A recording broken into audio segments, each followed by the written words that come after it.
noite! Cá estamos nós novamente com mais uma live para um papo muito legal com um convidado mais especial ainda. Então, deixa eu fixar aqui o comentário do que vai ser o tema de hoje. Deixa eu fixar aqui o nosso tema, o nosso convidado já está presente. Boa noite a todos vocês que estão chegando aqui agora.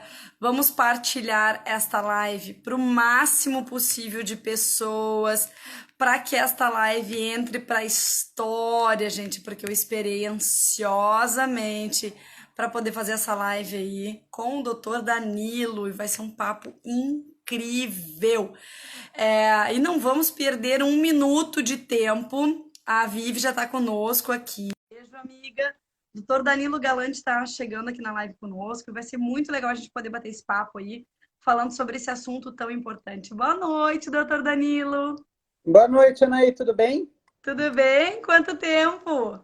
Pois é, como que estão os ares portugueses? Ai, tá tudo bem. Graças a Deus, por aqui a coisa já diminuiu um pouco aí, o transtorno, né? Essa loucurada toda aí do Covid, mas as coisas estão começando a voltar para um ritmo dentro da normalidade, digamos assim. Sim, aqui em São Paulo tá um pouco mais sossegado, eu acho, em relação aos outros lugares, né? Começou antes, então a gente está um pouquinho para frente. Mas, bom, de bate-pronto, eu já agradeço, que eu sei que você está a uma da manhã aí, então, para quem não sabe, você Pois. está falando de Portugal, né? Sim, tô morando em Portugal, mas eu já tô acostumada com esse horário das lives aí, o pessoal já tá se acostumando também, porque eu tenho seguidores daqui que estão nos acompanhando e o pessoal já tá acostumado, né? Esse horário normalmente eu tô em live sempre, amanhã tem live também, a Vivi tá aqui conosco, amanhã tem live, gente, com a Viviane, 8 horas da noite, horário do Brasil, meia-noite, horário de Portugal. E depois tem outra live com convidado também, a gente já tá acostumado aí com esse horário. Entrevistadora, né, Anaí? Pois. Bom, doutor Danilo, olha, eu acho que o nosso tempo vai ser até curto hoje para a quantidade de coisas e de assuntos que nós vamos falar. Eu acho importante a gente ir direto aí para o que interessa, né? Então, primeiramente, eu me apresento aqui para talvez alguém que está acompanhando aí do seu perfil que não viu as lives ainda. Eu me chamo Anaí Valentina, sou gaúcha, sou sexóloga, já trabalho há 13 anos aí com palestras, cursos, atendimentos, treinamentos, e faz um ano e meio que eu estou morando aqui em Portugal. Então, nesses últimos, digamos assim, 8 meses, desde o processo aí da pandemia, eu passei a fazer esse trabalho online de forma com que cada vez mais frequente, fazendo lives e vídeos. E por esta razão é que eu tenho trazido pessoas, convidados, para poder bater um papo sobre sexualidade, sobre vida, sobre uma série de coisas. E o doutor Danilo, já fazia tempo que eu queria fazer uma live com ele, estava tomando coragem para convidar. Muito obrigada por aceitar o convite. Eu te passo a palavra para você se apresentar. Obrigado. Imagina, podia ter chamado antes, a gente É podia ter verdade. conversado antes. Bom, chamo Danilo Galante, eu sou urologista, eu tenho uma formação meio diversificada, eu tenho algumas áreas que eu gosto mais, e sexualidade é uma delas, né? Então, atualmente eu faço bastante essa área de sexualidade, tanto doenças sexuais como ejaculação precoce, disfunção erétil, como as próprias doenças DSTs, né? As Uhum. doenças orgânicas sexuais. Faço muito infertilidade e cirurgia robótica, que é para as áreas dos tumores, que tem um pouco a ver com a minha pós, né? Uhum. Mas a maioria das lives que eu participo acaba sendo que a gente chama de andrologia, né? Que é ou infertilidade ou as doenças sexuais, mas é um tema que eu gosto muito, acho que tem muito pano para manga aí, muita coisa para a gente conversar. Que legal. E as sexólogas sempre são terapeutas sexuais, né? Sempre são nossas queridas companheiras, né? Eu sempre falo para os pacientes que a gente tem que trabalhar junto, porque o nosso papel de médico ele é limitado, ele vai até um certo ponto, Uhum. né? E vira e mexe eu estou precisando de ajuda de vocês Talvez a gente mais para frente converse em que situações eu preciso de vocês, Claro. mas pode ter certeza que o trabalho de vocês é fundamental para que o nosso continue funcionando. Que legal, obrigada, Danilo. Realmente acho que a gente, esse trabalho em conjunto, eu também sempre trabalhei em parceria, né? Todas as clínicas onde eu atendi, eu sempre trabalhava em parceria, então com psicólogos, psiquiatras, nutrólogos, endócrinos também, para poder ir direcionando, porque cada situação é uma situação, mas o que a gente vê quando as pessoas chegam com a queixa sexual, com algum problema que está acontecendo no relacionamento. Normalmente isso é uma coisa muito pontual, né? Não a incidência da pontualidade é muito grande. Então, é algum problema de estresse, alguma discussão, algum desacordo que está acontecendo com aquele casal e que aí está precisando conversar a respeito, se entender. E às vezes coisas simples que a gente passa já começam a dar resultado. É claro que a função biológica ela é determinante, mas é que nem eu digo, às vezes o que a pessoa precisa mesmo é de uma conversa para ela começar a abrir a mente para isso e até mesmo buscar, inclusive, a ajuda, o auxílio, né, e o encaminhamento médico, tentar entender o que está acontecendo. E eu te falo que uma coisa que acontece muito nas consultas é o seguinte: tem muito paciente que vem com queixa de libido, com queixa de disfunção erétil, e eu sempre falo, olha, minha principal função aqui é determinar para você se o seu problema ele é fundamentalmente orgânico ou Uhum. de fatores externos, né? Hoje em dia eu divido diferente. Antigamente eu falava psicológico, e eu acho que os pacientes eles entendem mal e é uma palavra mal empregada, né? Então É eu sempre verdade. falo, olha, psicológico eu, Danilo, entendo como estresse, ansiedade e depressão. E o Exatamente. cara fala, eu não tenho estresse no trabalho, eu não sou depressivo, eu não sou ansioso, então o meu problema é orgânico com certeza, né? É, Desculpa, então não é assim. Eu falo para o cara, olha, fatores externos é muito mais. A pandemia é um fator externo, né? é. A gente tá vivendo aí, em relação à pandemia, algo que com certeza está afetando nossa sexualidade, Uhum. porque ela atrapalha o nosso prazer, ela atrapalha o nosso lazer, ela atrapalha, as pessoas não estão saindo de casa, não estão viajando, não estão saindo para restaurantes, né? E isso atrapalha a forma delas de se encontrar, de ter foco nas coisas, Uhum. né? E que outros fatores externos eu sempre falo? Eu falo de sono, eu falo de foco no trabalho, de relacionamento interpessoal, tanto com a outra pessoa que vive junto, como com amigos, com o chefe, né? Então tudo isso influencia.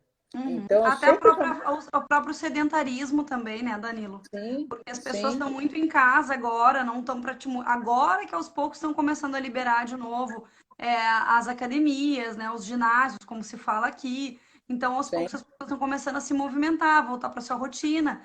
Mas isso tudo interfere, todas as influências que nós temos aí, sejam elas de origem psicológica, né, emocional, digamos assim, mas também no ambiente social, isso tudo interfere diretamente. Não tem como a sim, gente sim. fugir. E eu sempre começo a consulta falando isso. Eu falo, olha, minha função aqui é determinar o que é orgânico e o que é fator externo. E o que é interessante é que todos os pacientes têm fatores externos e têm algo orgânico, né? Uhum, Então, a questão é que quanto mais jovem, mais fatores externos ele tem, e quanto uhum, mais velhinho o paciente, mais ele vai ter coisas orgânicas. Mas o que eu acho interessante, quando você começou a falar de o papo, é que tem muito paciente que eu converso com ele, explico, falo de várias coisas, e no final da consulta falo, bom, então a gente vai investigar, eu vou pedir exame, e quando o cara volta com os exames, ele já fala, doutor, eu já estou muito melhor. Aí é a você fala, é conversa. mesmo? Né? Hoje em dia não estranho, mas antigamente eu falava, é mesmo? Ah, doutor, só de vir aqui, conversar, me É, abrir, falar do meu. Daí você fala, porra, faz todo sentido. Né? totalmente. A pessoa, quando ela se dispõe a marcar um horário, parar uma hora da vida dela, porque eu fico lá uma hora com o paciente, falando de um assunto, e tem alguém disposto a escutar, disposto a entender, e a pessoa percebe que o problema dela é comum, que tem muita gente vivendo a mesma coisa, que é muito mais tranquilo do que ela é. Nossa, aquilo ela já tira um piano das costas e ela já sai do consultório com outra cara. É muito legal. Eu imagino que aconteça isso com vocês. Muito.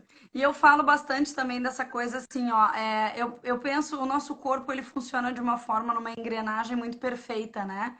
Então, normalmente, nós vamos acumulando, digamos assim, essas preocupações, essas frustrações, em relação à nossa vida, às nossas escolhas, em relação ao nosso trabalho, ao desemprego, à falta de dinheiro, a um monte de coisa. E esse somatório faz com que o nosso nível de estresse aumente a nossa produção, principalmente do cortisol, e faz com que a gente acabe muitas vezes biologicamente não estando em condições para poder ter tesão, para poder ter libido. Só que isso tudo funciona de uma forma muito, uma mecânica muito complexa. Porque, que nem eu digo, se a gente está concentrado em outra coisa, a gente muda os nossos níveis hormonais. Se a gente muda a nossa energia e começa a pensar de uma forma mais positiva, levar a vida de uma forma mais leve, buscar fazer atividades físicas que vão fazer com que a gente melhore os nossos níveis de produção de testosterona, entre os outros hormônios, isso vai fazer com que a gente comece a se sentir mais disposto e, por conseguinte, a nossa libido vai melhorando também. Então, uma coisa depende da outra. Não, Sim, é óbvio que tem casos isolados, né, de disfunções sexuais mais graves, mas é tudo muito complexo, é tudo muito junto. sim. Essa parte hormonal que você falou, ela é muito legal, porque, na verdade, a testosterona e o cortisol, que eles agem aí de forma contrária, né? Eles É, são, digamos, explicações biológicas, orgânicas de algo que é muito subjetivo, né? é. Então, você pega um paciente que antes da pandemia ele estava fazendo tudo que ele gostava, fazendo exercício. Bom, o próprio exercício físico ele aumenta a testosterona, né? Uhum, O ganho de peso ele gera estrógeno, ele gera a diminuição do nível de testosterona, o estresse, como você falou bem, aumenta o uhum. nível de cortisol. E isso aqui que a gente tem passado, né, que é ficar dentro de casa. Eu, particularmente, fico menos em casa, porque eu vou para o consultório, eu vou para o hospital, mas tem gente que está 5 meses sem sair de casa, Uhum. né? E está 5 meses trancado com a mulher. É, Então, eu começo dizendo o seguinte: o que eu estou, Anaí, uma coisa legal o que eu estou percebendo que está aumentando de doenças sexuais na pandemia, quer uhum. dizer, não tem nada de legal isso, mas é uma observação que eu fiz. Eu tinha quase 30% de pacientes reclamando de doença sexual antes da pandemia. E hoje eu tenho mais de 50% dos pacientes meus reclamando de sexo, né? Uhum. Eles vêm falar de sexo? Não, é porque quando o paciente vem na consulta, eu pergunto de tudo, inclusive de Aham. sexo. Então, o cara que vem falar de fimose, vem falar de pedra no rim, uma hora eu vou falar de sexo, né? Uhum. E eu tinha meio que um número que 30% deles reclamavam de sexo, e hoje é mais da metade, né?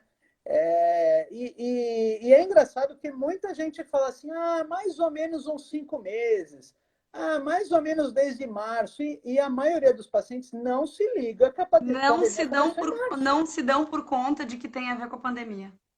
E eu viro para eles e falo, olha, eu vou falar uma coisa, eu sou casado, eu sou homem, não é muito difícil me botar no teu lugar, né? Então vamos lá, quando você namorava e você casou, o seu tesão com certeza mudou, você teve que se reinventar, é outra forma de ver a mesma coisa. Agora, cara, você está casado ao quadrado, né? Você está vendo a tua mulher o dia inteiro, na hora que ela acorda, você que costumava viajar, não está mais viajando, não está saindo de casa, né? Então, eu acho que esse contato, ele obviamente tem um lado bom, porque você fica mais cúmplice da sua mulher, você é um momento de você se entender, você vira mais amigo, mas é um amigo que, por um lado, é bom virar amigo, mas por outro é ruim, porque você fica amiguinho, né? É. Você Não, e fica não só companheiro, isso, né? mas eu percebo que assim, ó, esse excesso de intimidade também faz, né, com que às vezes tem um lado bom do casal se conhecer melhor e daqui a pouco estreitar esses laços e quem sabe se descobrir de novo e acender a chama da paixão, né? Mas também tem um outro lado, que durante a pandemia aí o pessoal tá com a sua autoestima baixa. A Mary tá falando aqui, fica de pijama, sem maquiagem em casa, meio largadão e tal. Então, tudo isso muda bastante, né? Com muita frequência. Eu separei algumas perguntas aqui para te fazer e para a gente ir conversando sobre esse Manda papo. bala, manda bala.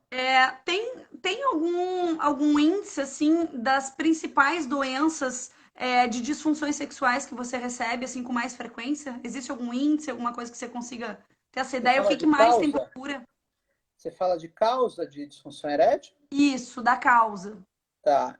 De causas orgânicas, pressão alta e diabetes é campeão, né? Uhum, Eles sempre foram.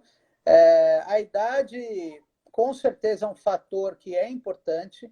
Então, isso é estudado, vários cursos de sexologia que eu fiz, era falado na primeira aula. Então, com 20 anos, com 30, 40, 50, 60, uhum, 70, você tem uma libido que progressivamente vai sendo, além de pior, ela vai sendo mais difícil de ser iniciada, né? uhum, Então, a gente aprende que o sexo tem aquelas fases, né? Você tem uma fase que você tem um desejo, né? Que você simplesmente olha, pensa, você fala, poxa, gostei, mas uhum, você ainda não tem nem excitação nem ereção. Então você tem só o desejo. Você vai uhum. aumentando o desejo, você tem a fase de excitação.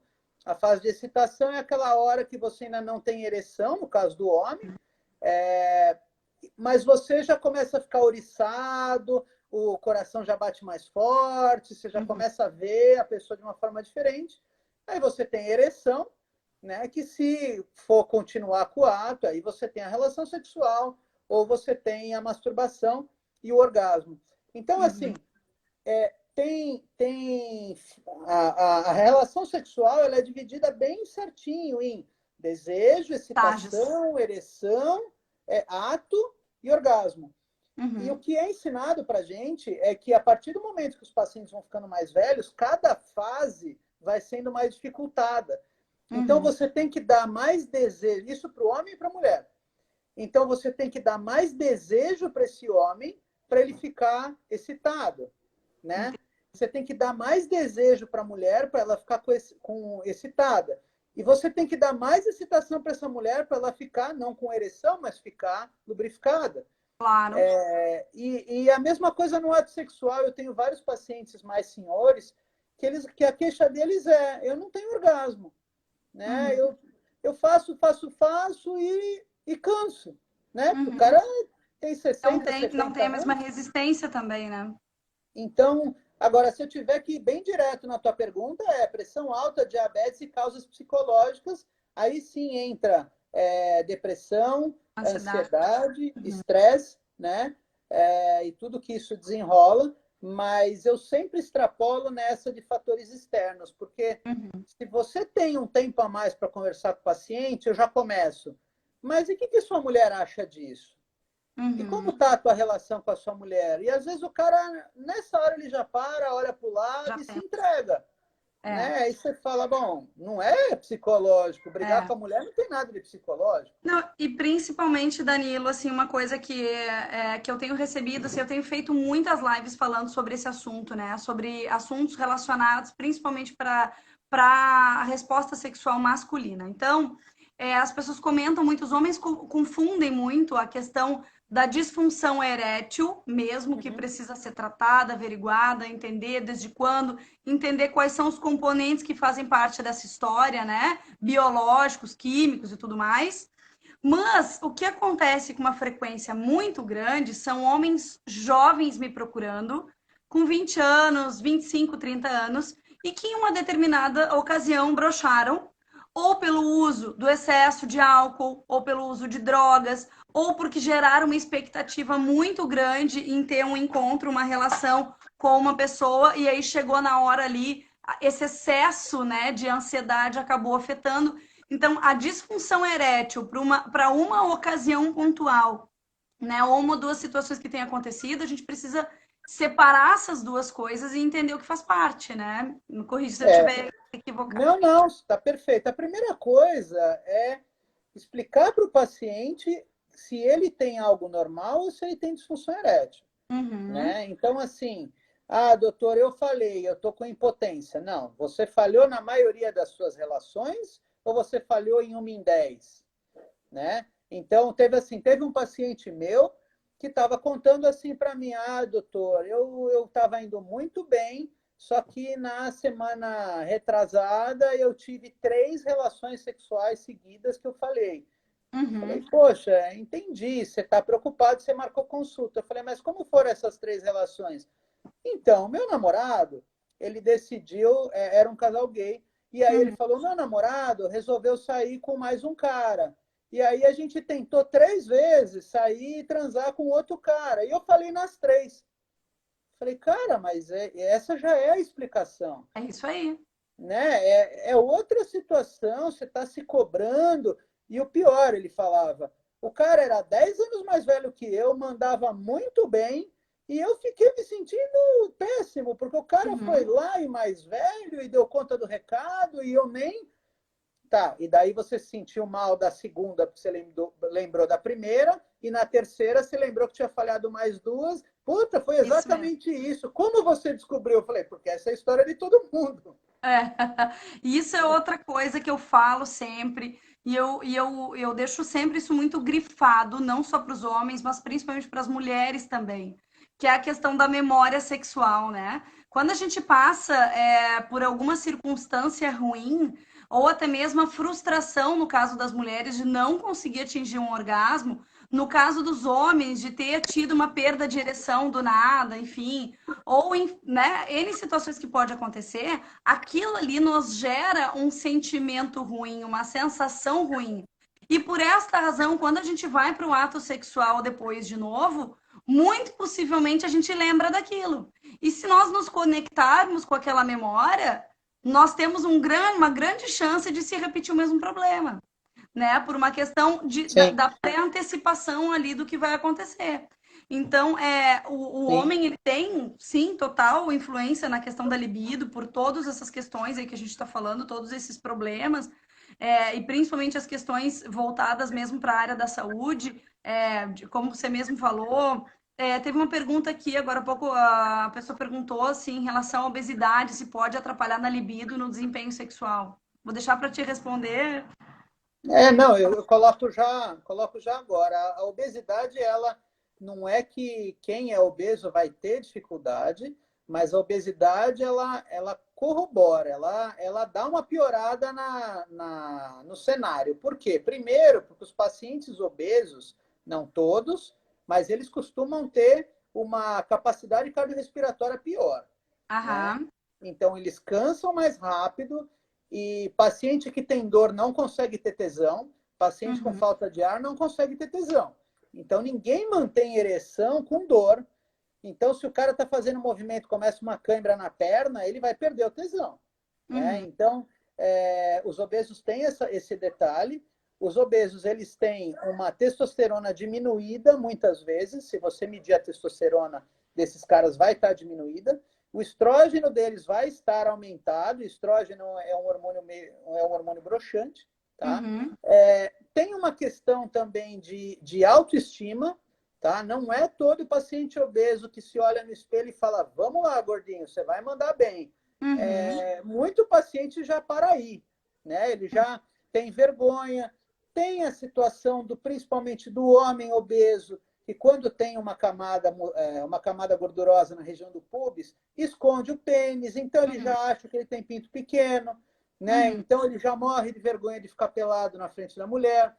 Então vai juntando várias Ô, coisas. Danilo, eu me lembro que teve um estudo que eu fiz há uns anos atrás e teve uma pesquisa que foi feita nos Estados Unidos especificamente sobre essa questão, que a gordura visceral, o peso da gordura visceral por cima da barriga, né, a famosa pochete, mas é que é claro que a gente está falando aqui de situações de obesidade, realmente uma obesidade mais considerável, que isso pode inclusive empurrar para dentro o órgão, né? Pelo peso, digamos assim, e isso acaba diminuindo, digamos, o tamanho do pênis por uma questão mesmo do peso da barriga, né? Então Sim. eu sempre brinco nas lives aqui, mas é uma brincadeira séria, que sim, dependendo do tamanho da barriga, pode diminuir. Então, vamos se exercitar, pessoal. Saúde! Sim, sim. Não, e isso é queixa comum. Quando o paciente ele entra no consultório e reclama que tem pinto pequeno, a primeira coisa que eu penso é, ixi, eu tenho que ensinar ele, mostrar para ele que não, que na verdade está escondido,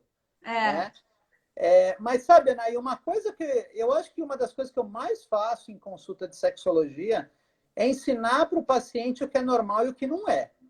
Tá? Isso, com certeza, eu acho que é um grande aliado para vocês, Uhum. sexólogos e terapeutas sexuais, porque, por exemplo, óbvio, quanto mais você lê do assunto, mais você aprende, e aí você vai ensinando para as pessoas. Durante a ereção, durante o ato sexual, a nossa ereção ela não fica 100% todo o Uhum. tempo. É Sim. normal que entre sangue e saia, entre e saia, até para dar uma oxigenada no pênis, né? Uhum. E esse sistema, ele não é tão 100% suficiente para o cara ficar desse jeito todo o tempo. O que eu Uhum. quero dizer com isso?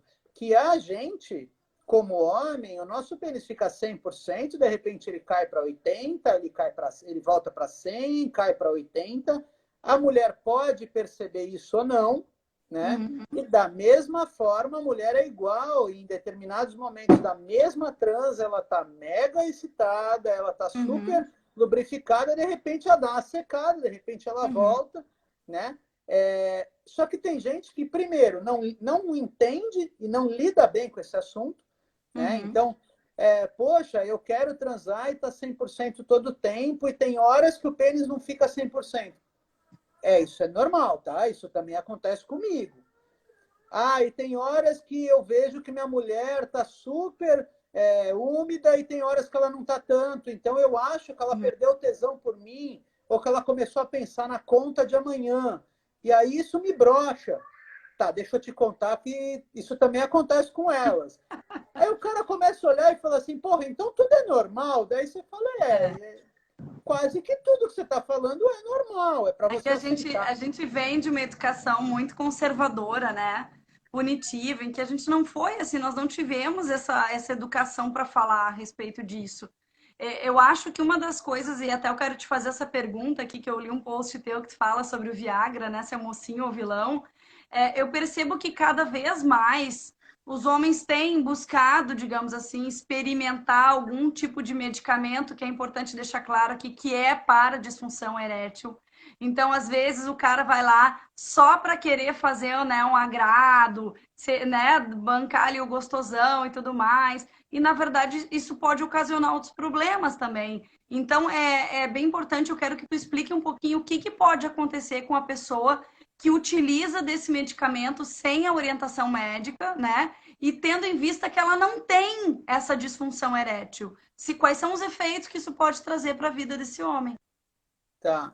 Viagra é um assunto bem complexo mesmo, porque, vamos lá, o Viagra ele é um remédio que ele foi descoberto por acaso, né? Que ele melhorava a ereção. Ele é um remédio que basicamente aumenta o fluxo de sangue para os órgãos genitais, seja homem, seja mulher, mas a haste do pênis é 500 vezes maior do que a haste do clitóris, então tem um efeito muito maior no homem. Uhum, O efeito é sempre em disfunção erétil, então ele melhora a ereção do paciente, ele deixa a ereção mais dura, ele uhum, faz com que o paciente, com menos estímulo, ele fique excitado mais rápido, né? uhum, Isso permite muitos homens ter uma segunda ereção ou ter uma ereção mais dura, de forma que ele nem tenha tanto tesão assim. De forma que o Viagra, no fundo, ele age melhorando a ereção e não a libido. Ele não mexe aqui, né? entendi. Pelo menos não de forma boa, tá? A Uhum, gente vai comentar uhum, agora o que ele faz de ruim. Mas da forma boa ele não. Então, aquele cara que está sem tesão pela mulher, que está totalmente desestimulado, se ele tomar Viagra, ele ainda corre o risco de ficar duro e sem vontade de transar. sem vontade, eu ia dizer. O que é um problema, na minha opinião, né? Sim. Então, assim, vamos lá. Eu acho que às vezes a gente é hipócrita de não falar a verdade do Viagra. O Viagra, ele melhora a ereção independente de quem o tome, tá? Uhum, Então, assim, Ah, mas o cara não precisa. Eu concordo. O cara tem uma ereção super boa, ele não precisaria. Ele tem uma ereção que fica 100%, 80, 100, 80. Com o Viagra, ele tem menos oscilação. Ele fica Aham, 100, 90, 100. Então, assim, as pessoas tomam Viagra e realmente elas veem diferença porque faz diferença, tá? entendi. Então, eu acho que não adianta a gente também falar que o remédio não funciona em jovem, porque é bobagem, é mentira, Vai tá? funcionar, claro. Vai funcionar. Mas o que eu passo para o paciente é o seguinte: você está indo para uma competição, você está competindo com pessoas iguais. De repente, você toma a bomba, sai correndo na frente de todo mundo. Pô, você se sente o máximo, super-herói, você foi lá e ganhou a corrida com 10 segundos na frente de todo mundo. Sim, Uhum, mas esse efeito, ele não existe. Você não é daquele jeito, esse exatamente. efeito não é seu. Então, você vai correr todas as corridas com anabolizante nesse sentido, né? Que eu quero dizer, no Sim, sim, sim, sim, sentido sim. de ganhar uma prova. Assim, você tem que se entender, você tem que entender que tem dia que você está cansado, tem dia que você está de saco cheio, tem dia que você não está com tesão, né? Uhum, E você, homem, tem que entender. E aí, o que você faz? Você toma um Viagra para manter aquele padrão de qualidade que você se enfiou na cabeça que às vezes nem uhum, tua mulher te cobra, mas você está se enfiando. E o que acontece? Você torna um dependente do remédio. Mas um dependente químico, não, é diferente de cocaína, é um dependente psíquico, que uhum. muitas vezes é pior. Porque aí você vai sair com uma mulher, você esqueceu de comprar o Viagra, E não vai dá achar mais que não para vai ter o sair. mesmo resultado. Esquece, aquela noite você perdeu, porque você vai bruxar, você vai ficar inseguro, você vai achar que você não vai conseguir. Então, assim, na prática, o Viagra ele tem interação real com álcool, ele tem interação real com drogas, seja elas LSD, cocaína, então, ela é explosiva. Tem pacientes que infartam tomando Viagra e cocaína, né? Então, assim, tem poucas coisas mortais para se tomar com Viagra.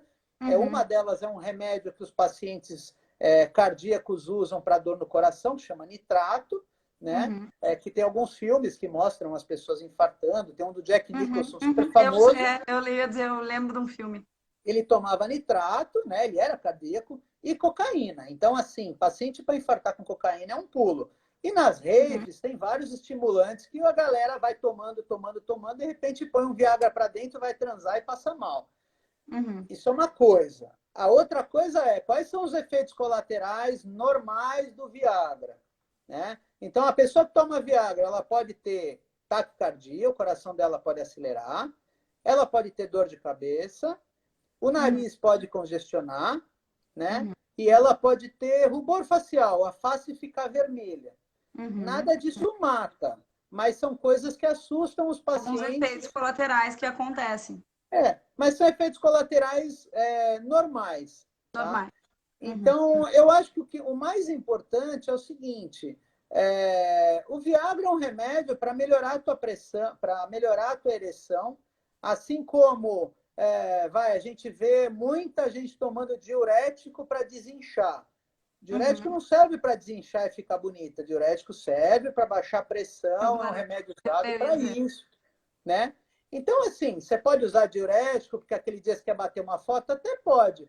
Mas se toda vez você usar um diurético, daqui a pouco você vai ter problema renal, né? Aham, Da mesma forma, o Viagra. Algum efeito você vai ter. E o vai ter. principal deles, com certeza, é psíquico. E tu sabe, Danilo, que assim, ó, tem uma outra questão que as pessoas me perguntam muito também, que é em relação à questão do uso dos anabolizantes, né? Cada vez mais as pessoas, eu tenho homens que têm procurado e questionado, porque o que que acontece? Nessa onda de cultivar o corpo, né? Tem muita gente que não sabe como fazer, o que pode, o que não pode, o que é saudável, o que não é saudável. E aí, normalmente, são aquele bem tradicional, Maria vai com as outras. O que te dizem, a pessoa vai lá e surfa naquela onda, né?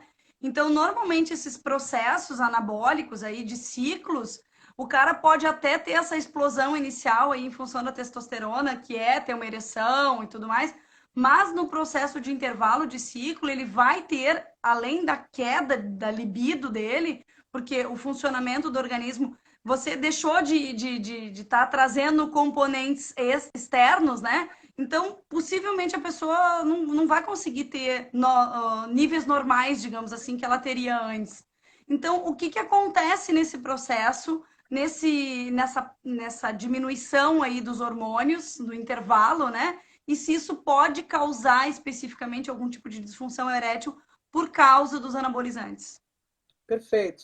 Sua pergunta é muito legal, ela é muito atual, e eu acho interessante as pessoas saberem a, digamos, explicação científica do negócio, porque quando você não conta isso, fica algo subjetivo como sendo, aquela pessoa acha, é opinião, não é questão de Uhum. opinião, né? Então, basicamente é o seguinte, sendo bem resumido, a gente tem uma glândula no meio do cérebro que chama hipófise, e é Uhum. ela que comanda a produção de testosterona pelos testículos. Né? Então, os testículos têm basicamente duas funções: uma é produzir testosterona e outra é produzir espermatozoide. E essa própria testosterona que o testículo produz, ela volta nas células que produzem espermatozoide. Então, o próprio testículo ele precisa dessa testosterona que ele mesmo produz. Entendi. A gente tem níveis de hormônios da hipófise, o principal LH-FSH, que eles são super baixos. Então, níveis baixos desses hormônios já mantêm um nível bom de testosterona para a gente trabalhar. O que a maioria dos anabolizantes fazem? Na verdade, são vários tipos de compostos de testosterona, todos aqueles nomes que a gente conhece, Uhum. ou quem toma conhece, no fundo são formas de testosterona e derivados de testosterona. Aham. Então, assim, Sintéticos. hã?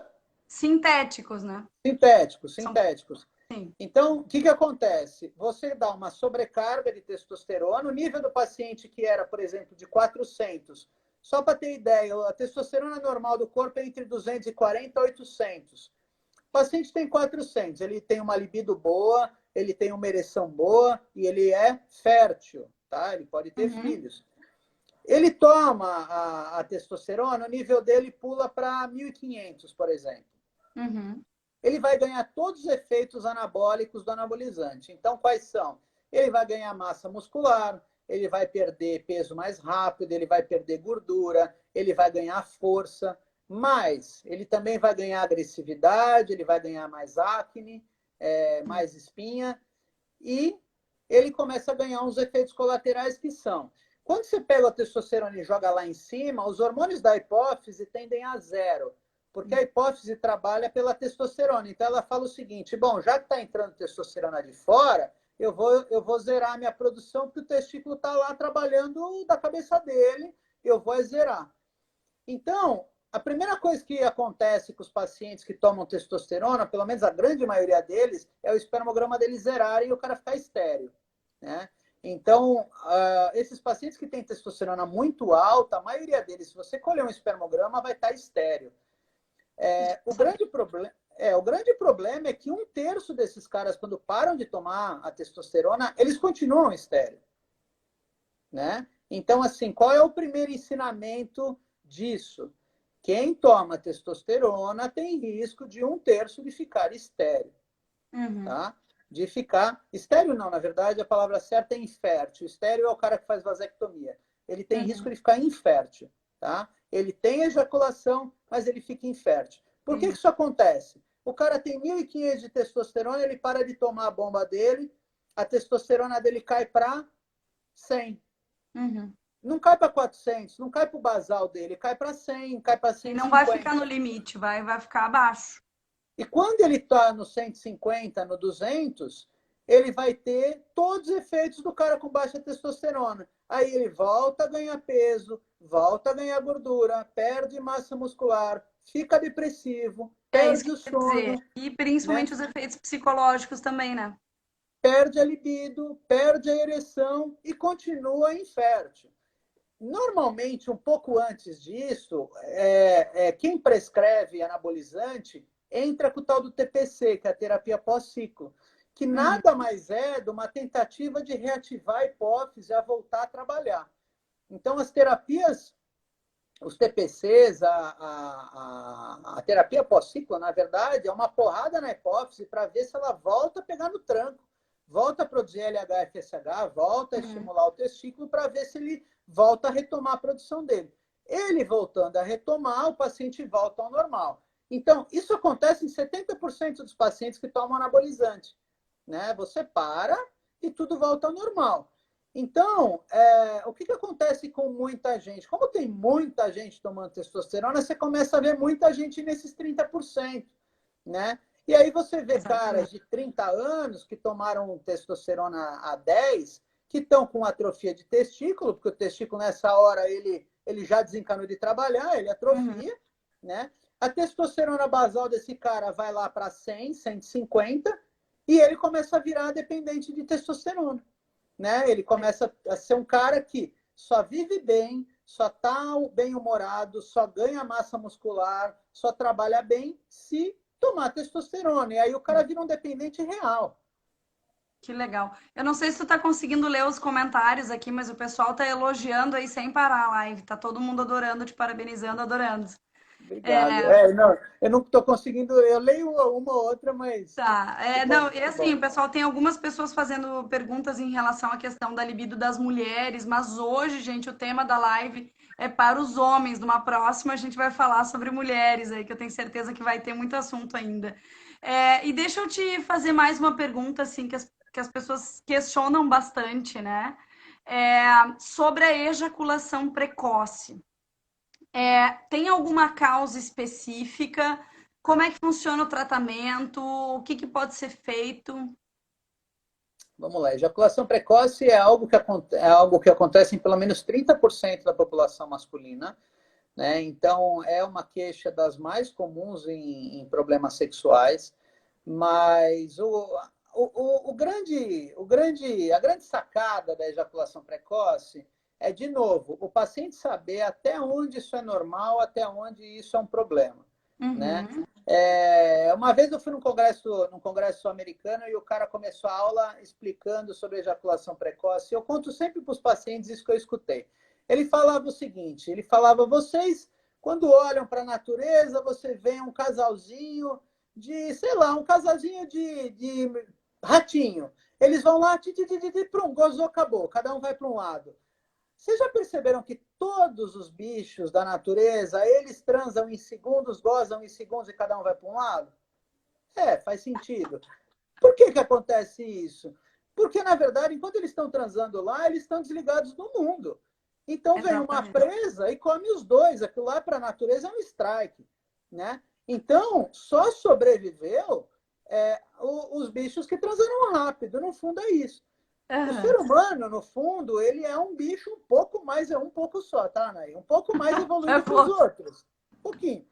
É, a grande diferença é que a gente faz do sexo uma coisa legal, prazerosa. Porra, quero fazer o sexo durar 1 hora. Mas, no fundo, instintivamente, a gente goza tão rápido quanto os bichos, né? Então, é assim, eu falo para os pacientes, se você for de peito aberto, igual um cachorrinho, você vai gozar em segundos. Se Uhum. você não entender a dinâmica do sexo, não entender como funciona a tua ereção, se você não entender como funciona a excitação da sua mulher, se você não entender como é o jogo, quais são as regras do jogo, você está ferrado. Você vai queimar a largada 100% das vezes. O cara te olha assim, tipo, nossa, você está falando outra língua, né? Eu nunca escutei isso, mas é a mais pura verdade, né? Então, a base do tratamento de ejaculação precoce é orientações sexuais e medicação, né? É mais fácil começar pela medicação. A medicação, ela basicamente é da classe dos antidepressivos e é uma medicação que o efeito colateral dela é baixar a libido, né? Então, ela faz com que o cara tenha um tesão 1000, e quem tem ejaculação precoce nunca reclama de disfunção erétil, é um cara que tem um tesão 1000, você transforma ele em tesão 400. Entendi. E já é muito mais do que o 100 da pessoa normal, né? Só que você faz ele diminuir um pouquinho esse tesão todo. E aí o cara aguenta mais, ele tem esse tempo de latência que a gente chama maior, ele aguenta e ele demora mais para gozar. O problema é, se o cara chega no consultório, você prescreve o remédio, dá para ele ele vai tomar, vai ficar super feliz, porque afinal agora ele consegue fazer o que ele quer. Daqui 2 meses ele para de tomar o remédio e volta frustrado porque voltou, né? Então, qual que é a sacada do tratamento de ejaculação precoce? Eu digo até que não é tão difícil tratar a ejaculação precoce, porque você começa explicando que o remédio não é milagroso, que se o cara não fizer nada das orientações que você falar para o cara fazer, ele vai voltar a ter ejaculação precoce como antes. Sim. Número 2, que tem um monte de coisa normal, ou seja, se o cara ir de peito aberto, ele vai gozar rápido e isso acontece com ele, comigo e com o ator pornô.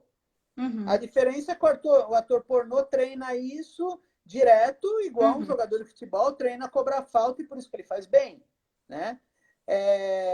E aí você vai começando a mostrar para o cara que ele tem determinadas armadilhas no sexo que ele tem que fugir, né? Então, por exemplo, o tesão do homem, ele é estudado, né? O nosso tesão, ele começa assim, de repente ele faz uma curva logarítmica e sobe. O tesão da mulher, ele é uma curva reta, né? Que começa devagar, devagar, devagar e chega num pico. O grande lance do negócio é você conseguir fazer a tua curva que é assim e encontrar com a curva dela que é assim, né? Eu costumo dizer sempre assim, ó, que nós mulheres somos aí um fogão a lenha, né? É botar a lenha ali e deixar até a brasa pegar, demora esse tempo. Os homens normalmente são micro-ondas, botou, ligou, tá pronto. Porque esse time é diferente, a mulher depende de muitas coisas ali também para ela poder entrar no clima, né? Para ela poder se permitir e tudo mais. E é aquilo que eu falo sempre assim, ó, existe, claro, que muitas técnicas, e até uma coisa que eu vou comentar aqui, Danilo, que eu falo bastante nas minhas consultas e que eu tenho tido sempre um feedback legal, é que o seguinte, os homens, eles normalmente no processo lá da juventude, quando eles começam a se descobrir sexualmente, até aquela explosão de produção hormonal, né, que só pensa em se masturbar enlouquecidamente, que é na fase da puberdade, normalmente o homem desenvolve isso de uma forma rápida. Ele começa a se masturbar rápido, porque a mãe vai chegar, porque o pai vai chegar, porque, né? Ou as primeiras experiências sexuais que ele vai ter com uma menina ou com outro menino vão ser rápidas, porque vai estar num lugar onde não pode, e por aí vai, né? E isso tudo também vai gerando essa memória sexual, de que o sexo é rápido, de que tem que ser feito daquela forma. Então, o que que acontece? Muitas vezes o homem ele vai acumulando o seu tesão, né? Ou às vezes ele fica muito tempo, um espaço de tempo muito longo, sem ter um envolvimento específico com alguém, sem estar pessoalmente com alguém, né? E aí, quando ele vai ter, então, que a gente fala dessa forma, que quando ele vai ter com alguém, quando ele vai se encontrar efetivamente com a pessoa, ele tá tão excitado, ele tá com seu nível, digamos assim, tão excitado, tão enlouquecido para aquele momento, que ele acaba muitas vezes ejaculando muito rápido pelo excesso também de excitação, né? Entre outras coisas que podem acontecer também, como a hipersensibilidade na glande e uma série de coisas, e que aí tem várias possibilidades e vertentes para a gente estar ajudando, técnicas, produtos e por aí vai, que eu acho que vai muito da criatividade também tentar mudar, né, a situação. E sempre eu acho fundamental essa coisa ser sintônica entre o casal ter esse diálogo, ter esse, olha, tá bom para você, não, pode melhorar tal coisa, eu gostaria que fosse assim. Então, esse equilíbrio entre o casal é que vai fazer com que ambos se entusiasmem em querer melhorar em alguma coisa, né? Eu acho o seguinte, toda vez que você fala uma consulta completa desse assunto, você tem que abordar a mulher, né? Você tem que abordar, no mínimo, o homem para que ele fale da mulher. Porque tem algumas situações, por exemplo, que o cara ele vai ter ejaculação precoce porque algo secundário à mulher. Vou dar um exemplo bem típico, que é mulher que tem dor à relação sexual. Né? Então, o cara ele foi casado 10 anos com uma mulher que morria de dor na relação e ele transava rápido para gozar rápido, porque senão ela ia ter dor, e ele fez com que aquilo fosse o basal de transa dele. Né? E aí ele separa da mulher, ou fica viúvo, vai pegar uma namorada nova e de repente ele percebe que ele tem ejaculação precoce. Não, até onde ele tem ejaculação precoce, até onde ele treinou mal. né? Uhum. Então, assim, tem algumas situações, paciente com disfunção erétil, ele faz questão, aquele paciente que tem uma ereção boa no começo e ele não mantém, e uma hora ele vai broxar. E aí, o que ele faz? Ele transa rápido, goza rápido, porque senão ele vai ter disfunção Uhum. erétil. Uhum. Então, essas são as ejaculações precoces, digamos, secundárias, não é aquela que o cara sempre teve desde moleque. Mas esse exemplo que você deu é fantástico, porque eu sempre abordo a masturbação e pergunto: e na masturbação, como você é? Ah, na masturbação eu também sou rápido. Mas você é rápido por quê? Se você tem o dia inteiro para masturbar. Ah, sei lá, porque eu sou rápido. Eu falei, então, mas você quer ser rápido na masturbação? Porque na transa você não quer ser rápido. Então você tem que ser. Você está entendendo o que você está fazendo? Ah, não, eu estou entendendo. Cara, masturbação é treino, né? E eu brinco, treino é treino, jogo é jogo. Tudo bem, eu entendo. Mas assim, o treino tem que simular o que você vai fazer na relação sexual, É isso né? aí. Então, assim, não queira uma transa de 15 minutos se sua masturbação demora 3, né? É. Outra Então, termina, termina.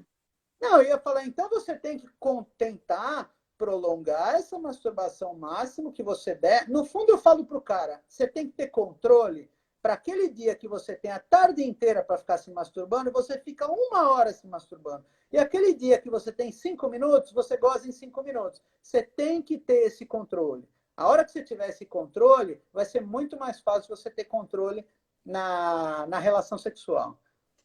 Ô, Danilo, em relação à questão da masturbação, eu recebo bastante essa pergunta também. Se masturbar demais é normal e se isso é prejudicial. É uma das perguntas que eu mais recebo dos homens. Olha, eu não sei se é normal, é comum, né? Eu acho que masturbação, como qualquer coisa, pode virar uma compulsão a partir do momento que aquilo atrapalha o dia do cara, né? Então, assim como lavar as mãos, assim como checar se a porta está fechada, assim como alguns toques que a gente chama, na É o verdade, limite, né? o toque, né, para quem nunca escutou, é obsessivo compulsivo, ou seja, são Aham. ideias que ficam de novo passando e passando e você só se acalma se você vai lá fazer, né? A masturbação ela pode ser uma forma também do paciente ter lazer, soltar, dar uma relaxada. Agora, se o cara só tem essa única forma de se relaxar, de ter lazer, de passar o tempo, de dormir, isso pode virar uma compulsão, né? Aham. É Então, uma linha muito basicamente, tênue. é uma linha muito tênue. Então, assim, mas o meu namorado, ele vai na casa dele, ele masturba 6 vezes por dia. Até onde isso é ruim? Não, depende. Ele se lida bem com isso? Ou ele está atrasando na faculdade, ele perde aula porque está masturbando no banheiro, ele não transa com você porque ele prefere masturbar e agora ele não está transando com você? Tá começando a acontecer. Então, tá começando a entrar na compulsão. É isso aí. Agora, se o cara tem uma vida normal, ele não tem problema nenhum, ele faz tudo que ele consegue fazer e ainda dá tempo de fazer 3 vezes por dia, pô, parabéns pro cara. Não tem problema As dele fazer mulheres, isso. as mulheres também me perguntam muito isso. Anaí, mas é normal, eu sou casada, a gente vai transar e tal, e ainda assim ele quer se masturbar antes, a gente transa, eu percebo às vezes que ele está se masturbando depois no banho. Isso é normal, não vai? Ou se a gente já tem um dia certo que a gente transa, porque tem muitos casais que já têm essa rotina, né? Por que que ele se masturba antes? Ele não tem que guardar para mim? Gente, não precisa, pode ficar tranquilo, não vai acabar. É óbvio que o homem entra Não, não. no período refratário, mas é porque eu acho engraçado que é como se a masturbação fosse vista como uma forma de traição para algumas mulheres, né? Então, gente, É. é uma questão de bom senso, assim, né? Que não é Eu prejudicial, acho desde que seja no limite, que nem a gente está falando aqui. Sim, eu acho assim, tem duas coisas que são importantes aí. A primeira é que a masturbação ela pode sim ser prejudicial para o casal se o cara ele começa a ficar sem tesão pela mulher porque ele está masturbando, né? Então, por exemplo, o cara ele começa a ver que se ele masturbar naquele dia, ele não vai querer transar de noite, né? Então ele mesmo tem que ter essa Vai consciência descobrir o time dele. que de vez em quando ele não vai poder masturbar, porque se toda vez que ele masturba ele não quer transar de noite, ele também tem que lembrar que ele tem uma pessoa querendo transar, que ele tem uma pessoa que está afim de fazer as coisas, então ele tem que ter um meio termo para ele se agradar, porque com certeza se ele se masturba, ele está curtindo fazer aquilo, mas ele não pode ser egoísta, e aí sim eu acho que é um ato egoísta, quando o cara simplesmente faz sozinho, e a mulher nem curte fazer sozinha, ele simplesmente faz a vontade dele, dorme e ela fica na mão. Nem na mão ela Aí é fica, mais né? complicado. Ai, Mas Danilo, olha, o nosso tempo está chegando no fim, passou voando, foi muito, muito, muito bom esse papo. Quero te agradecer, pedir para a gente repetir mais vezes aí, porque para mim é fundamental a gente estar informando, estar trazendo um pouco mais sobre educando as pessoas sexualmente para que elas se conheçam, para que elas conheçam o funcionamento do corpo delas, das suas relações, entre outras coisas. Eu quero falar contigo também sobre outras doenças não só relacionadas à questão sexual. Então, sem palavras é para te agradecer. obrigado, obrigado. Eu vi, dar uma última palavrinha. Eu vi que teve uma das minhas que estão vendo, que chama Cacá. Ela escreveu assim: o sexo para as mulheres começa de manhã, né? E é verdade, é uma coisa que eu falo para eles: não adianta você acordar, não olhar na cara da tua mulher, ficar bruto o dia inteiro, chegar de noite Sim, e falar: vem, agora vamos transar. Ela não vai não querer, funciona assim. né? Mulher tem um Gente, ritmo diferente, né? assim, ó, bom, tem muitos que estão acompanhando aqui pela primeira vez. Eu tenho feito live praticamente todos os dias. Todas as lives ficam salvas aqui no meu feed, então você pode olhar, pode acompanhar com calma depois, com privacidade, mandar para os amigos. Pode mandar direct para nós também, que nós respondemos aí, sempre trazendo algum tipo de informação. Quem sabe sugestão de temas também. Vamos falar mais aí para as mulheres. E amanhã vou fazer uma live com a Viviane Bordim, às 8 da noite, horário do Brasil, meia-noite, horário aqui de Portugal, falando sobre fantasias sexuais, o que é normal, o que já pode ser considerado uma patologia, entre outras coisas aí. Então, Danilo, Legal. muito obrigada aí para você. Pessoal, chuvas de likes aí para nós. Eu vou desativar aqui os comentários um pouquinho, para que a gente tenha aí muitos e muitos coraçõezinhos, muitos likes, para que a gente possa fazer um print da nossa live. E vamos retomar mais vezes, conversar mais vezes, para que as pessoas aí possam estar esclarecidas. Deixa eu fazer um print nosso aqui, Então, então. deixa eu me ajeitar aqui na cadeira. Tá bom? Aí, ai, que legal que ficou para lá. Deixa eu salvar aqui. E eu vou fechando ela já para não correr o Tá bom? risco de perder a live, porque semana passada eu perdi uma live que eu deixei para os últimos 45 segundos. Tá bom? Tchau, Um Anaí. beijo. A gente se fala em breve. Tchau, tchau. Obrigado. Tchau, tchau.